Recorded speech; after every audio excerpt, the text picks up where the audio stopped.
Welcome back for another video. I'm Eharbad, a free-to-play and game player in Raid Shadow Legends. Today we're on a viewer's account, Tasty Cardboard, and essentially this video is a follow-up to the video I did about auto Hydra compositions. And in that video I had showcased a Necmo Thar composition and discussed the main mechanics you need and kind of my thoughts about how to structure a auto-viable composition for Hydra. I did discuss, and I do intend to shortly, hopefully, follow up that video with a non-Necmo team, really built around Cantra, and maybe I'll get around to doing that next weekend.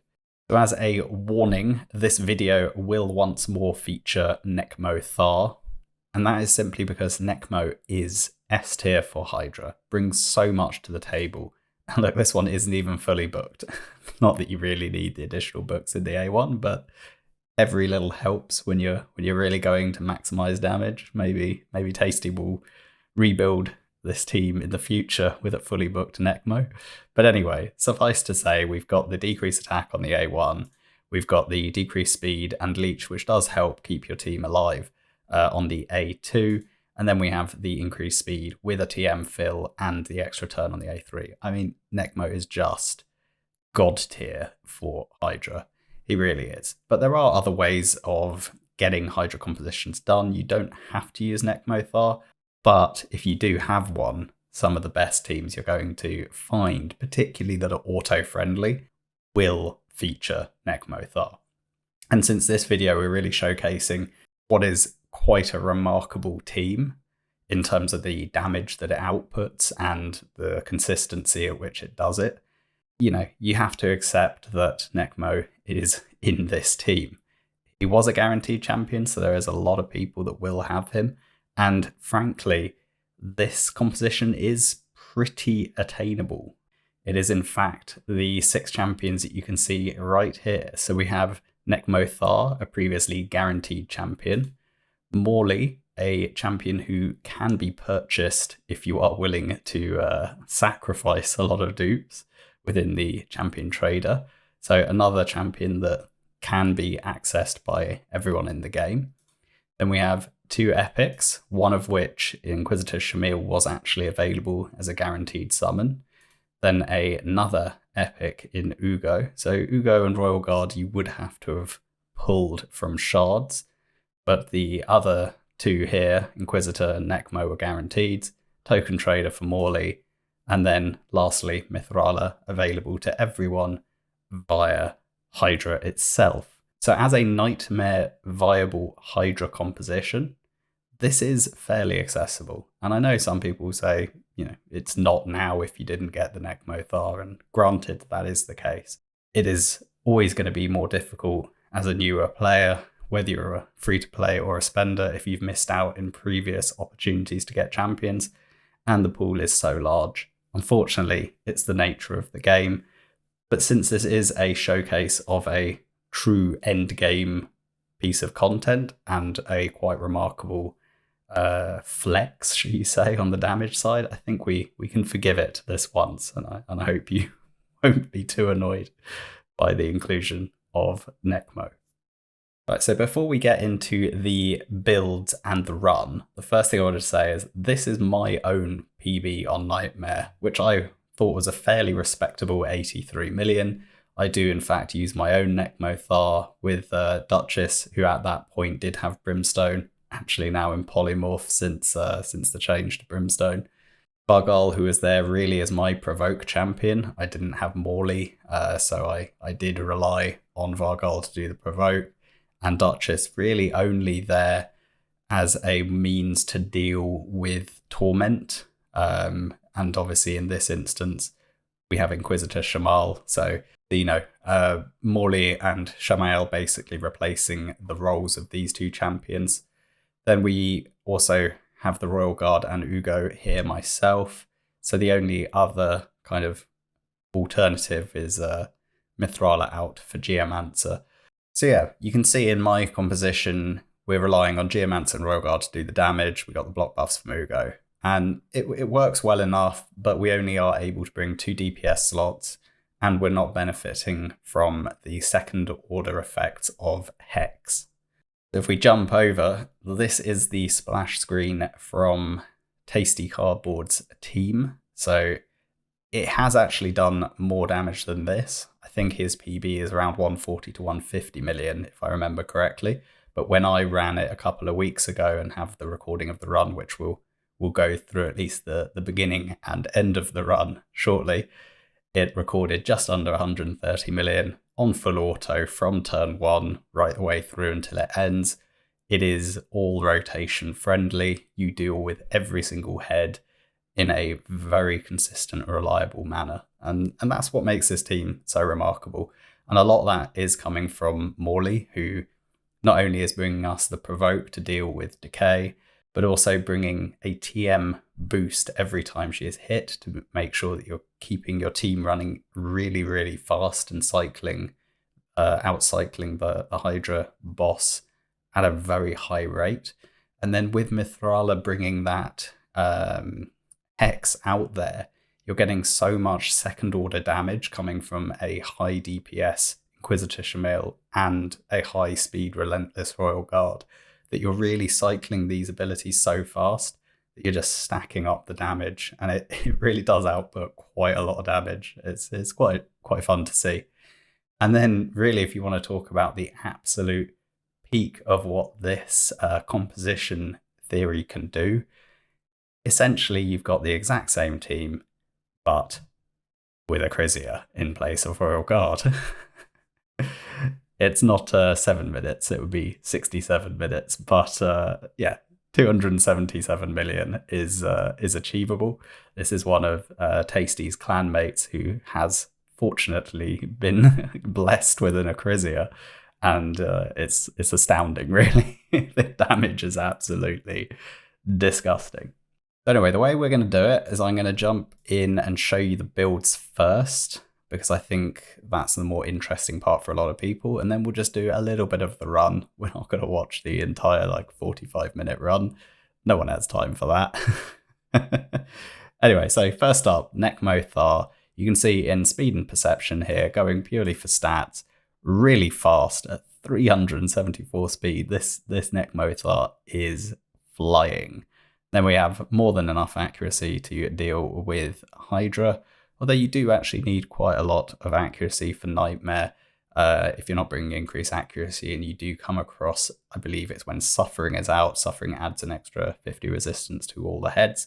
So you do need, I think, if I remember off the top of my head, it's between 350 and 400 if you don't have increased accuracy and you are against Suffering.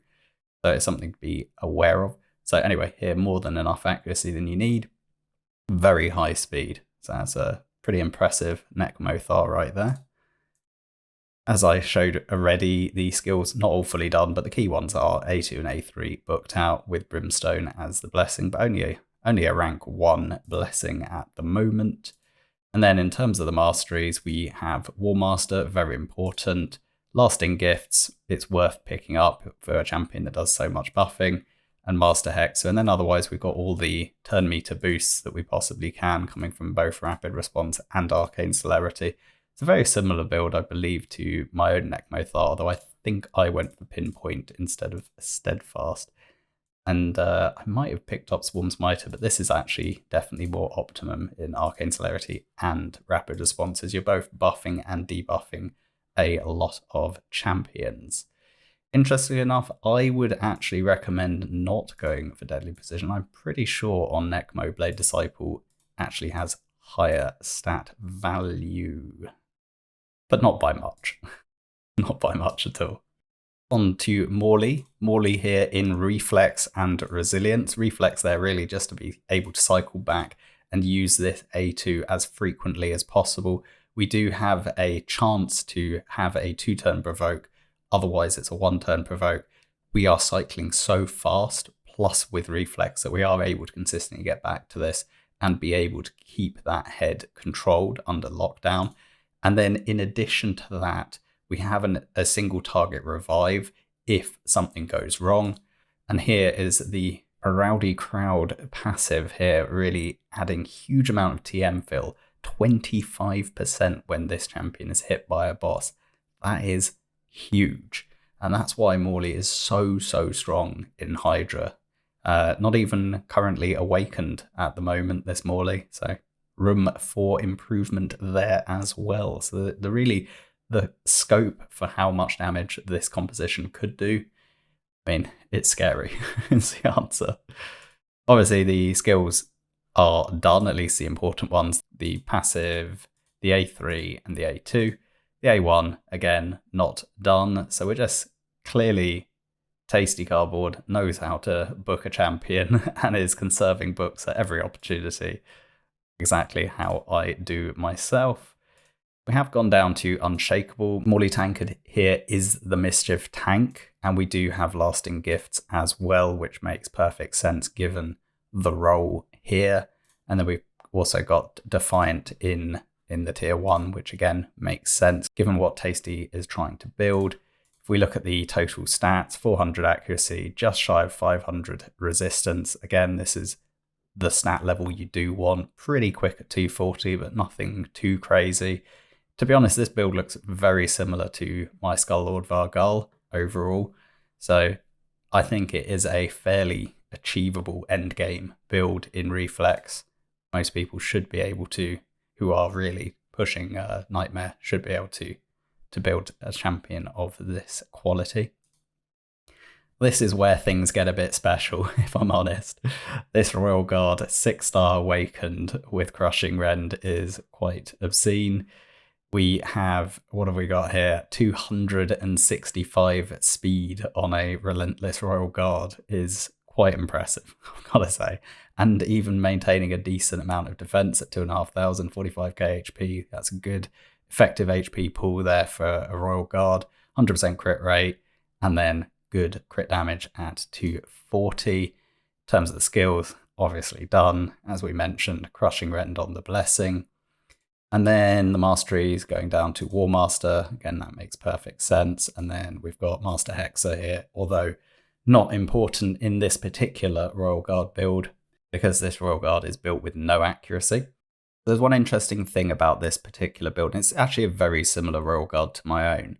And that's, I've seen people talking about the fact that the 10% max HP capping on Nightmare Hydra actually occurs at a lower crit damage threshold than this if you have decreased defense out there. I haven't really spent that much time investigating it myself, but it's entirely possible, particularly with the 6-star Awakening Crushing Rend on this Royal Guard, that some crit damage could be removed from the build and still be capping out at the 10%. You would lose a bit of damage on the A1 though, that is something to be aware of, and potentially increase the speed even further as a result.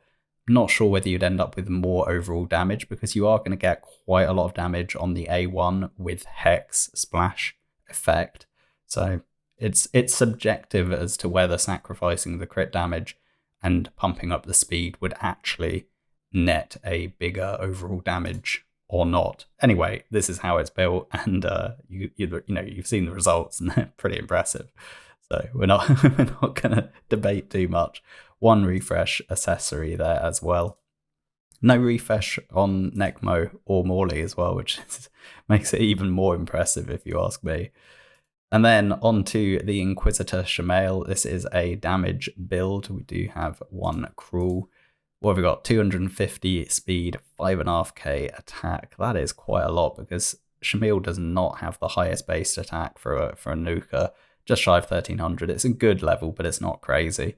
There's some champions that have 15 to 1600 kind of area. So 5.5k attack off a 1300 base is pretty impressive. 250% crit damage. Again, a decent amount of survivability. No accuracy in this particular build, not necessary. No refresh accessory, so even further more scope there. But I do see a 6-star Awakened Glove. 6-star Ascended Glove, rather, 20% attack. That is tasty. And 20% attack on the boots. Oh, the flex.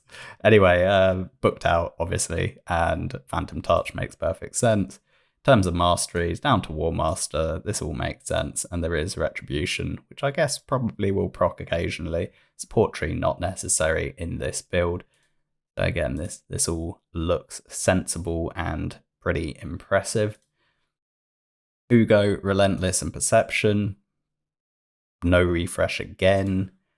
Total stats. Good effective HP with a slightly skew on the HP level to get that heal out. Built very similar to my own Ugos. Good build overall. 265, even faster than mine, in fact. That's good speed there. And then enough accuracy to be landing the debuffs. Skills are done, booked out in Cruelty as well, just to further reduce the defense of Hydra. And then in the Masteries, yep, all looks sensible. Interesting gone for Life Drinker instead of Single Out. But in terms of the support tree, this is exactly what I've shown on my own Ugo. Again, I would actually pick up Blade Disciple, but that's just me. And then lastly, Mithrala Lifebane. The people's choice of champion, really, here. Everyone gets a fantastic champion. Total stats, 314 speed. Oh, that is fast for a Mithrala. That's rapid. 3k defense, 80k HP, 400 accuracy. Clearly built for Hydra in mind, speed and double perception. In terms of the skills, all booked out, including the A1, where we are getting those poison debuffs coming through, which will be increasing the damage overall, at least for the Hydra heads that you can poison. Some are immune. And then in terms of the masteries, War Master again, with Lasting Gifts and Master Hexer. It's a nice split. I really like the Lasting Gifts and Master Hexer on these kind of champions that do large amounts of debuffs and large amounts of buffs. So that's all the builds. So all that's left for us is to load up the fight, and let's just watch the beginning of it, and we'll talk a little bit about what's happening, how it's working. So obviously Necmo there, increasing our speed, going first, getting us cycling, getting the decreased speed out on Hydra heads to be able to get the most amount of damage. We'll get our turns cycling them fastest. Maulie gets the provoke out. We've got the decreased defense and block buffs coming from Ugo. And now we're able, with the Hex out from Mithrala, to really get some big damage. So interesting enough, in this composition, we don't have any block debuffs. So we are actually going to take quite a lot of debuffs throughout the run. We do have Mithrala available there to cleanse, but otherwise we're cycling so fast that we're effectively just going to outrun the debuffs, which is an interesting approach and certainly not ideal in my opinion, but it works, I guess. Yeah, overall, I have to say that this team is very impressive. All the synergies that we have cross interacting with each other. We have a small cleanse from Ugo. We have the full team cleanse from Mithrala. We have so many buffs out in, via like strengthen a shield, increased defense, increased attack, the increased speed from Necmo, the decreased speed, the decreased attack, the decreased defense, and block buffs out on the enemy. We have that Hex, which means that both Royal Guard and Shamil do insane damage every time they hit. Both from, Royal Guard's A1 on a Hex champion is going to cause big splash damage. The A2 from Shamil does crazy damage across the board. So we're going to see a lot of heads die pretty quickly in this. And just the level of control that this composition has is, I think, really impressive. Interestingly, again, even though this team does not have a block debuffs champion in, so they take a lot of debuffs, it actually triggers Shamil's counterattack quite a lot. And even though that damage is small, it does tot up, particularly when counterattacking on a Hex champion, you will get that splash across. It's just, overall, the whole thing works so smoothly. It's just crazy to watch it, and it's such a well-constructed team. Really refining that Necmothar auto composition using a great selection of champions that, like I said, relatively speaking, on the more accessible end of the spectrum for a team that's able to do this sort of damage. If we jump ahead, you can see the composition just runs so smooth. We're here at turn count 138 and have already done 86 million. It's crazy how much damage this team outputs. Like, it's really impressive. Only 27 minutes so far of pure auto bliss. I do wonder if you had that little bit of accuracy on the Shmail to be able to remove those buffs, whether that would improve things at all, or the sacrifice of stats. Probably not worth it at that point. And then by turn count 144, we have 88 million damage have been put. This is where things start to get a little bit more difficult. I believe it's after about turn 150, the consumption gets faster and faster, and it definitely becomes quite difficult thereafter to basically be consistently freeing your champions. And what I can't remember is exactly when the first champion gets consumed that actually ultimately breaks the run. I have a feeling it's Royal Guard. The turn count 178, we're at 110 million now. Like, it's such an impressive team. I keep saying it, I know, and I hope you're not bored of me saying it, but I'm blown away really by how effective this team really is. I think it's this time when Royal Guard gets eaten. He's next up for the consumption, 111 million in. That would be about right, that it gets like another 15, 16 million, and the run begins to kind of fall apart. So I think this is when the consumption happens. Obviously, Royal Guard being the biggest kind of burst DPSer available in terms of that kind of at A2 max enemy HP hit. So if Royal Guard is eaten and you're not following the run to do the semi-auto click, it's entirely possible that Shmail wastes the A2 on the wrong head, and that's why the run ended up falling apart. So we'll see in a second. My guess would be Wrath here consumes Royal Guard, and then Shmail probably wastes the A2 on a downed head. If I had to guess. But wastes it preemptively. Interestingly enough, Wrath did not consume. Okay, well then I'll have to go to Decay. Unless no one wants to eat it. He's been on 0 turns for a while. You see what I mean about how fast this team outcycles? Like, this team just keeps taking turn after turn after turn. So anyway, Decay is there. Now what I can imagine happening is Shmail will go after Wrath rather than Decay, because Wrath has lower HP. Unfortunately, the AI is not that great at force targeting the head that has the consumption timer or the consumption buff. So we'll see. I'm pretty sure that we'll get an A2 off from Shmail, and my guess would be that it ends up going on Wrath instead of Decay. There you go. It's the A2 on Wrath. It is a shame, because I think it definitely makes autoing Hydra that much more difficult, and makes it more difficult than it needs to be, that you have to kind of babysit it. That this max damage could be even higher with a bit of click targeting, a bit of watching, and like I said, just kind of monitoring it and hand holding it. So anyway, that's essentially why I end up falling apart. Really, really impressive overall run. Like, 128 million. Like I said, I think with the force targeting, it can do about 150 million. So really strong overall. And then with that Acrizia, 280 million is recorded. I don't know, could probably hit 300 if they really wanted to. But like, crazy champions, crazy builds.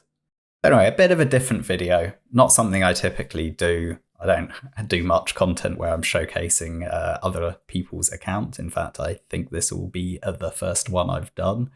But hopefully you find it educational and interesting. And, you know, even if it's not something that you can replicate on your own account, I think it's pretty cool to see what is doable and what people are getting up to in this game. As always, please like, comment, and subscribe. I'll catch you in the next video. Bye for now.